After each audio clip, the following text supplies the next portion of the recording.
akan mengikuti satu segmen wawancara ya mengenai dengan kesejahteraan mental. Satu lagi topik yang cukup menarik yang perlu kita ambil perhatian kerana ini sebenarnya memberikan juga ya satu kebimbangan ya ataupun impak yang sangat mengkhuatiri kita ni sebagai masyarakat. Dan ini akan kita perkatakan, mungkin dapat diperkenalkan tentang kita ni pada pagi ini. Kita di pagi ini bersama dengan 3 narasumber dan alhamdulillah bersama kita di sebelah saya iaitu Tuan Dini Haji Karim, Presiden PK Brunei Darussalam, dan seterusnya bersama kita. Ya, dan di sebelah kiri saya iaitu Yang Mulia Puan Dayangku Nur Baizura binti Pangeran Haji Daud, iaitu founder of Kudos, betul? Organisation ya.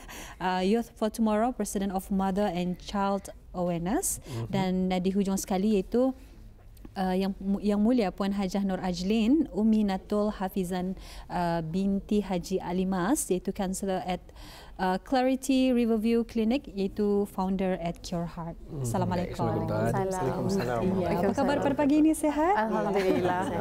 Alhamdulillah. Jadi ya, satu topik yang cukup menarik akan kita bincangkan mengenai dengan kesejahteraan mental. Mungkin kita bermula daripada Yang Mulia Puan Hajah Nur Ajlin ya. Mungkin Puan Hajah Nora boleh menjelaskan apa sebetulnya erti kesejahteraan mental dan mengapa ianya penting. Kita boleh kongsikan Puan. Kesejahteraan mental ini sebenarnya it's very important. Bukan saja kita ni menjaga kesejahteraan our body, tapi kesejahteraan our mind. So di dalam kehidupan tania ni ada macam-macam dugaan, rintangan, ada yang pahit, ada yang suka. Betul. So in terms of that, kalau kita ni indah melihat macam apakah kesejahteraan mental ini, kita perlunya kita ni melihat dari segi akal, fizikal dan juga our badan lah, macam itu. Yes. Ianya penting sebab kita ni perlu tahu kalau badan tanya ni dari segi akal dan emosi ni indah perfect ke indah selesa, jadinya kita ni ia akan sukar for us to be productive. Macam itu. Ya, jadi mungkin bagaimana sebetulnya ni kalau sekiranya individu ni untuk diberi perhatian kepada kesejahteraan mental itu. Kalau in terms of perhatian, sebenarnya ada macam-macam. But the main thing is EJRA. EJRA. E ni sebenarnya emosi. J ni sebenarnya jasmani. And then R is rohani. And then A is akal. So kalau in terms of EJRA ni kita ni in the balance, payah kita for us to untuk melalui kehidupan tadi. Sekiranya macam example dari segi emosi kan, orang in masa ni they don't think that emosi is important. Diorang memikirkan physical is more important, macam berlawak, beli beg mahal, bermakeup lah, something like that lah. But they don't melihat yang menjaga emosi ni juga penting. So Baik, di pagi ini juga kita membawakan kepada Auda beberapa narasumber dan juga mereka ini lebih banyak ataupun sedikit banyak mengetahui lebih lanjut mengenai mental ini. Jadi kita berbincang lah ya, mungkin kalau Puan sendiri mempunyai informasi berkenaan dan ada yang ingin ditambah, mungkin Tuan dapat tambah. Dan apa yang saya ingin ketahui ialah macam mana sebenarnya untuk mengetahui mengapa seseorang itu mendapat penyakit, kurang kesejahteraan mentalnya. Kalau macam in terms of kalau macam mana kita ni akan mengetahui ya, kalau sekiranya orang yang ada trauma, orang yang ada trauma ini, mereka akan, it will affect diorang punya mentality. So in terms of mentality, it will affect diorang punya anxiety juga, diorang punya pemikiran itu jadi negatif, and then sudah mereka jadi negatif, it will affect their behavior. If it affects their behavior, they will tend to withdraw and isolate from the society, the family. Baik, Puan tadi menyentuh mengenai trauma ya. Mungkin kita tanyakan kepada Tuan Dini sendiri, bagaimana untuk kita mengetahui trauma dan juga siapakah dia yang mempunyai trauma ini? Ya, trauma ini sebenarnya boleh terjadi saja kepada siapa-siapa saja, tidak terkira sama ada tua, muda ataupun sudah dewasa. Ya. Ya, trauma ini kesan yang pernah dilaluinya, kesan yang macam kita ni dulu yang ditakutinya atau mengurikannya, worry kita itu. Jadi bila sudah terjadi kesan yang ditakutinya ni ataupun peristiwa-peristiwa lalu yang menghantuinya, macam penyakitan itu yang menyakitkan, yang dari segi fizikal atau awah, macam orang tu kalau macam gali kenular, gali kenularnya, inya fobia. Lagi mau lagi.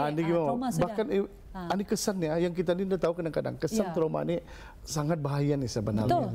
Because kalau anda dirawat secara, ya ada banyak cara rawatan, sama ada dari segi konseling ataupun rawatan psikologi kalau yang sudah ikut tahap lah, ikut tahap. Jadi punca-punca ini kadang-kadang itu ni lah yang kami perlu ambil tahu dalam perkara-perkara macam mana ini supaya orang kita ni kadang-kadang memendam rasa bila ya contohnya orang yang pernah dibuli ataupun sekurang-kurangnya yang pernah dianiaya ataupun didera semasa kecilnya. Jadi kesan psikologi apabila ia berpanjangan kepada peringkat dewasa, maka anak ini kadang-kadang ataupun setelah dewasa ia akan menjadikan satu peristiwa dulu atau jadi ketakutan ataupun sebaliknya. Ataupun ada yang kadang-kadang mengambil contoh yang dulu itu dibuatnya semula kepada orang yang dikawal. Contohnya macam dera. Okey, dera dulu bapakku boleh jemput macam mana. Jadi dilakukannya dan ada juga yang kadang-kadang macam yang bulian ni dijadikannya ketakutan bila melihat saja orang kena pukul ia mula shaking atau tanda kesan yang boleh kita ni lihat. Ya banyak kesan-kesan yang boleh kita ni lihatnya yang trauma kadang-kadang yang mudah terkejut, takut ni kita ni bori tu. Jadi itah kesan ni kadang-kadang orang kita ni yang telah dikaji lah di Brunei sendiri bila Kementerian Kesihatan sendiri belum ia pernah mengeluarkan statistik pada tahun 2018 saja ada 2.6% daripada statistik penduduk 100,000. Bayangkan 2.6% itu banyak tu kalau kan dikira pada tahun 2018 dan ia semakin meningkat dari tahun ke tahun. Apa puncanya sebenarnya? Ya tekanan-tekanan hidup itu kan, apatah lagi masa ini kita ni kadang-kadang orang Brunei ditambah lagi dengan belia-belia kita ni yang kadang-kadang diorang indah tahu di mana dituju lah. Ada yang aku tadi yang saya bincangkan soal awal itu kerana kesan memendam rasa ni aku okey. Tapi yang okey itu tak sebenarnya yang dah okey itu. Kadang-kadang bila yang dah okey yang seperti Puan Nora tadi jelaskan, ia akan membawa kesan yang lebih impact yang boleh itu.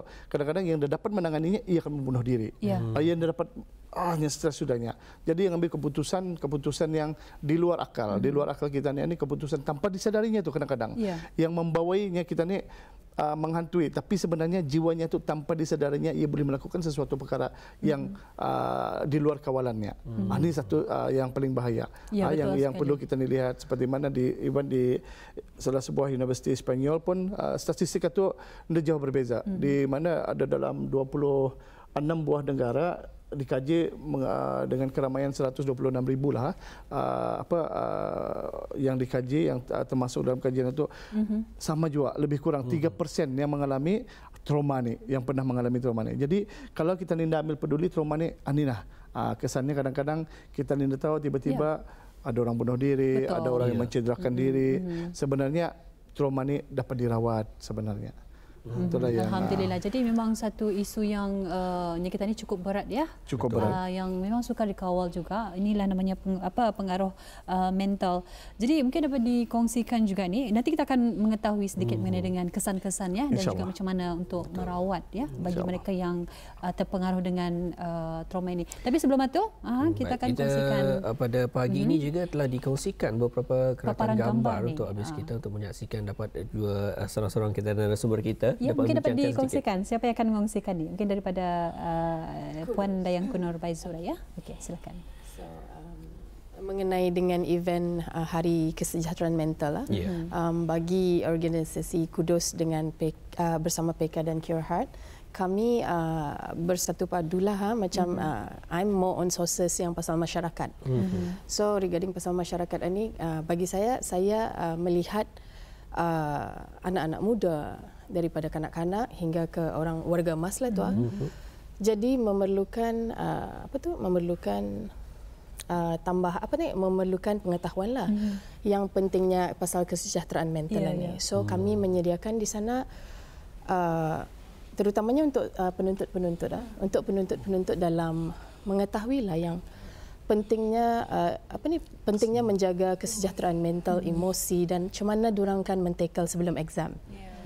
So daripada sanalah kami lead kepada Puan Najah Nora, coping skill. So kami pun berbincang dengan Tuan Dini juga macam mana untuk menjadikan event ini lah. So boleh explain? So in terms of mungkin dapat dikongsikan. So in terms of coping skills ini, I will touch a little bit on that lah. Macam trauma pun ada yang punya coping skills, exam pun ada coping skill. So kalau individu, sometimes diorang sebenarnya they are not lost, but actually they don't know what need to know about the coping skills ini. That is why counselling ini need bantuan profesional, so they learn about how to do macam guideline in terms of timetable lah, time management, kalau coping skill yang trauma macam art therapy. And then right now sebenarnya kalau dari negara Islam, kami sebenarnya ada membuat terapi ini by one of our team juga, Ustaz Farizal, zikir terapi. Ini yang boleh diterapkan dalam itulah Islam punya terapi.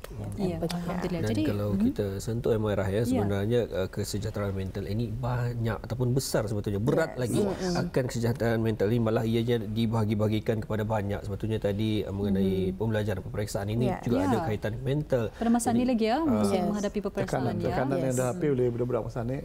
Itu ni kadang-kadang terutama sekali bila diorang ini bersiap sedia ataupun walaupun diorang bersiap sedia kadang-kadang keingawan hati itu Pak.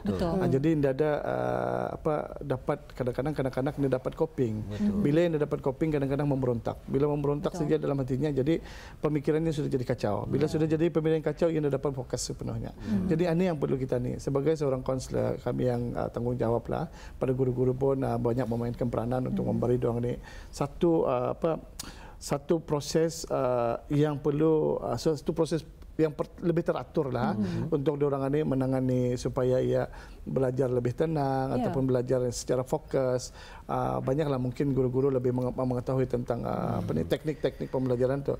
Jadi kadang-kadang kalau anda ditengani, itu kadang-kadang diorang ini rasa kecewa ni. Anda kadang-kadang juga jangan juga ada juga lebih confident. Bila lebih confident kadang-kadang yang membuat kegagalan dia pulang ni. Because ini ada fokus. Jadi itu peranan kami di sini ni mudah-mudahanlah dengan adanya penyatuan ini nanti dengan apa yang diusahakan oleh Puan Nani, Puan Dayangku Nur Baizura ni satu inisiatif yang baik. Satu inisiatif menggabungkan sekurang-kurangnya untuk membantu masyarakat ke arah yang lebih rasional, ke arah yang lebih fungsi manusia itu ke arah yang lebih baiklah. Baik, di kesempatan ini Jutana dan juga Dayangku Puan Najah juga mungkin ada berkaitan juga dengan peperiksaan mungkin guru-guru ke ataupun penuntut sendiri, malah juga ibu bapa menonton Ropai Pagi pada hari ini, mungkin sikit sebanyak apakah sebenarnya yang membuatkan mental penuntut-penuntut ini semakin bercelaru dan bagaimana caranya sedikitlah pengungsian untuk mengawalinya. Okey. Salah satu kadang-kadang anak-anak kita ni juga dapat menyalahkan diorang lah. Apatah lagi zaman sekarang ni zaman teknologi. Kadang-kadang kita bagi kajian yang pernah saya lakukan di dalam penilaian generasi masa kini, memang cabaran diorang itu terutama sekali dalam memfokus. Jadi zaman teknologi masa ni ada 3 kelemahan yang boleh saya nyatakan di sini. Satu, kurangnya confident because orang tu diorang ni penglibatan dalam sukarelawan. Tapi alhamdulillah semasa Covid ini banyak saya sendiri terlibat dengan sukarelawan ini dan saya banyak melihat belia-belia yang terlibat sama untuk melibatkan diri untuk membantu masyarakat yang memerlukan. Jadi salah satunya adalah confident. Kedua, skill, communication skills dan juga general knowledge.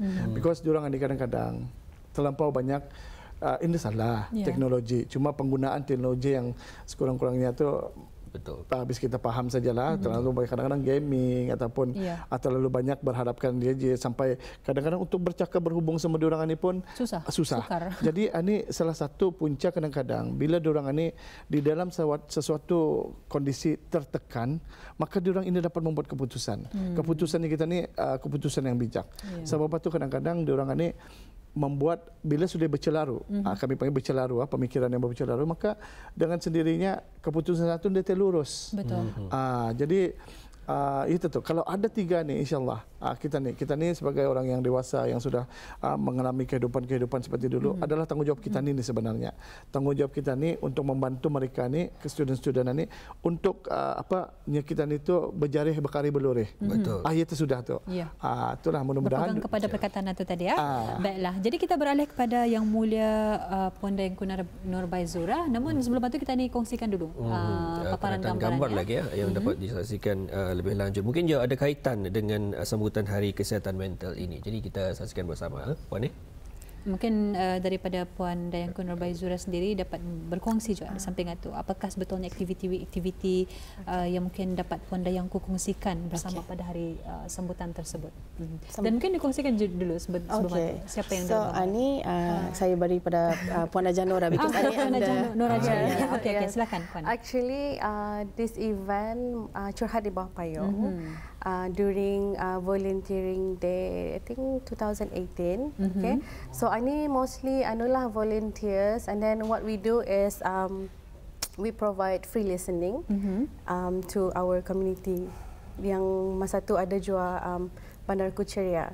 So like people who walk around, so we give them free listening. So dorang boleh itulah curhat apa saja yang ada di dalam fikiran dorang or in their mind on that time. And also we have a different therapy. We have art therapy, we have journal writing therapy, and music therapy on that day. So ada sambutan ramai lah. So Datuk Amin juga ada menyaksikan and involved in that event juga. Bagaimana Dayangku Nurbaizura, bagaimana pula dengan perasaan Dayangku mengenai sambutan Hari Kesihatan Mental ini? Adakah ianya penting untuk diraikan? Bagi saya, ia amat penting pula untuk kita ni semua mengetahui. Pasal kadang-kadang ada orang itu sehat seperti yang dikatakan Tuan Dini. Ia sehat tapi sebenarnya indah. It's like macam it's okay not to be okay. So macam bagi saya lah, especially kita ni menghadapi masa ni novel virus COVID-19 yang belum ada penawar. Betul. So di mana-mana ada impact. Ada yang orang kerja terpaksa indah kerja macam kan, tapi orang alhamdulillah dorang masih diberikan direction yang untuk membuat sukarelawan dengan ada bayaran sehari itulah. So bagi kami yang mana yang memerlukan bantuan, we will give attention more. That apa yang dorang macam bagi saya lah, saya selidiki apa yang kurang daripada permasalahan dorang. Adakah cara mengatur anak kah ataupun suami yang mengalami macam mana untuk financial dan anak yang memerlukan macam-macam tanganan lah. So jadi diselidik dia Pak, so berbincang balik dengan mereka-mereka ni. So okay, actually all of this problem ni sebenarnya adalah berpunca dari pola pikir Tani dengan menghadapi situation apa tu. Tapi like I said lagi, macam the expert is bahagian counselling ni. So we make it together untuk membantu masyarakat dalam menangani lah. Like I said, macam student ni student dari Damit, dari not only student tapi yang daripada kanak-kanak anak Damit sampai ke besar. Ia macam berperingkat macam ia dari emosi seperti dikatakan Najah Nora, emosi daripada behavior. Ada yang kadang-kadang juga yang gaming yang indah tidur sampai macam pukul 4, lepas pukul 4 ia tidur tu ia sekolah. So bila ia balik sekolah ia jadi marah bilanya mamanya cuci piring, cuci ni Netflix apa, because we need to educate this kira masyarakat like have your time to yourself, jaga diri dulu because Tani mesti menjaga diri, pemikiran Tani apa kan mesti dijaga juga because kalau kita ni kekurangan tidur pun juga ada juga problem tu dari sana tu, so ia akan lead to emosi ni macam berbagai tackle dia macam penyakit itu akan datang kepada kita ni. Mungkin saya boleh menambah sedikit. Silakan. Kita lihat sendiri pada diri kita ni saja. Kalau kita ni terlampau membuat sesuatu pekerjaan yang menggunakan mental contohnya. kita ni tanya diri kita, memang kita ni kan masa ngalih tu. Ngalih. Balik ke rumah saja memang terduduk pun, masa duduk pun boleh tertidur. Jadi ia the balance kan. Mental ni dah sebenarnya punca segala-galanya. Bila mental kita ni fit, pasti kalau kita ni fit saja mental kita ni, sebab itu mental ni. Kalau fizikal kita ni ngalih, masih kita ni terbawai lagi. Tapi kalau mental kita ni ngalih, memang fizikal kita ni terjejas. Jadi pentingnya mental ni sebenarnya untuk dijaga. Betul. Satu perkara yang kita perlu ambil berat lah ya. Dan kita berbalik kepada Yang Mulia Puan Dayangku Nurbaizura, yang mana kita difahamkan yang mana setiap 10 Oktober ya? Yes. Yang mana sambutan hari sedunia. Hari Kesejahteraan Mental Sedunia. Jadi mungkin apakah saja aktiviti-aktiviti yang mungkin dapat Puan Dayangku kongsikan bersama pada hari sambutan tersebut? Silakan Puan. Okey, pada hari 10 hari bulan 10 itu sekarang nanti kami akan mengisikan dengan pengisian forum terlebih dahulu bagi student-student dan orang ramai pun boleh hadir, tapi dengan registration. Because masa ni pun kita ni melimit kita ni punya kapasiti berapa yang berapa yang dapat hadir di dalam mana tu. Tapi kami ada membuka kepada 2 session pagi dan petang. So dalam forum itu ada mengexplain dah ada 2 topik di sebelah pagi dan di sebelah petang. Di selepas forum itu nanti kami pun ada Jabatan Kerajaan pun ada pameran mereka tersendiri. Dan juga ada macam ada yang the expert untuk menerangkan pasal kesihatan untuk tidur kami pun ada jual tu, dan juga art therapy, ujian psikologi, ujian psikologi, art therapy, and then circuit training ini latihan jasmani, which is penting juga like macam mana dorang kan balance kalau malam macam dorang tidak dapat tidur, they can do circuit training ni. So boleh macam kira badan dorang mengalih at the right timing, so malam itu dorang tidur untuk mengadjust body align. Ya, itu yang paling penting lah Jua. And then tadi ada apa lagi tu? Mindfulness ni is the new therapy New therapy akan diajarkan pada hari itu. Jadi cukup menarik. Jadi mungkin dapat Dayangku kongsikan sekali lagi apa, bila, di mana, pukul berapa. Okay. I'm sorry, ani lupa juga menerangkan di dalam kami punya event ni, not only us, kami bekerjasama dengan IBTE, Sultan Aviation Center. Campus di Brakas lah. Di Brakas campus apa tu? Saifuriza. Yes, IBTE Aviation Center. So jam akan dibuka pada 8 pagi untuk registration untuk datang, because kami mesti fokus untuk orang yang mendaftar sahaja. Because COVID kan, kita ni mesti control the crowd. Jadi registration ataupun pendaftaran hanya semasa walk in? Yes. Pada hari tersebut. Pada hari tersebut sahaja. Dan seterusnya pada bila? Pada 10 bulan 10 2020. Okey, dan start juga pada pukul 8:30 hingga ke pukul 5 petang. Kami ada 2 sesi, daripada sesi pagi dan sesi petang. So di sebelah petang pengunjung pun boleh datang pada pukul 1:30 untuk registration. Mana-mana yang hadirin yang berkesempatan untuk mendengar forum, diorang boleh saja membuat lawatan. Because lawatan pagi itu kami juga ada menyediakan daripada agensi kerajaan dan juga swasta untuk mempamerkan macam daripada Kiohat ataupun dari mana tadi, penjara apa itu semua. Diorang boleh menyaksikan pameran itu secara berterusan dari pagi hingga ke petang. Dan ujian-ujian psikologi pun mungkin ada sedikit kan kami buat daripada nombor melihat dari tarikh lahir, daripada juga orang tu lukisan. Jadi akan melihat di mana personality seseorang itu, insyaAllah. Lebih terperinci daripada latihan psikologi sampai ke tidur ni. Itu yang bagusnya pasal this event. Tidur pun ada. Tidak, ia macam mostly kita ni orang Brunei we have problem with sleeping. Yang tidak cukup tidur, betul. Tidak cukup tidur di tengah hari tapi malam berjaga. Betul. Pasal tani punya mental and our jantung itu ia bekerja pumping. They work together. So ialah kalau tani tidak cukup tidur, and the same goes to efeknya ke jantung kita ni kan. Baik. Sebenarnya banyak lagi ingin kami tanyakan. Masa itu cukup singkat sebenarnya ya. Pakar-pakar kita dibawakan pada hari ini. Namun masa itu mungkin ada masalah juga dengan sendiri ya.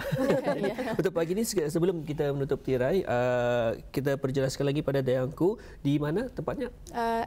IBTE Aviation Center Berakas. Berakas. Baik, itulah yang dapat Auda ikuti bersama. Semoga Auda berkesempatan kerana penting untuk kita ketahui sebenarnya penyakit mental ini kadang-kadang bagi kita ni okey, tapi sebenarnya tidak juga. Itulah pentingnya untuk kita ni ketahui. But it's okay not to be okay.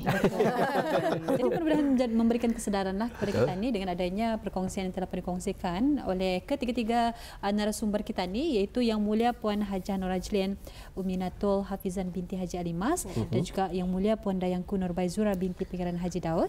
Dan kita ucapkan terima kasih juga kepada Tuan Dini Haji Karim, Presiden PK Brunei Darussalam. Ya, apa pun terima kasih. Assalamualaikum. Waalaikumsalam.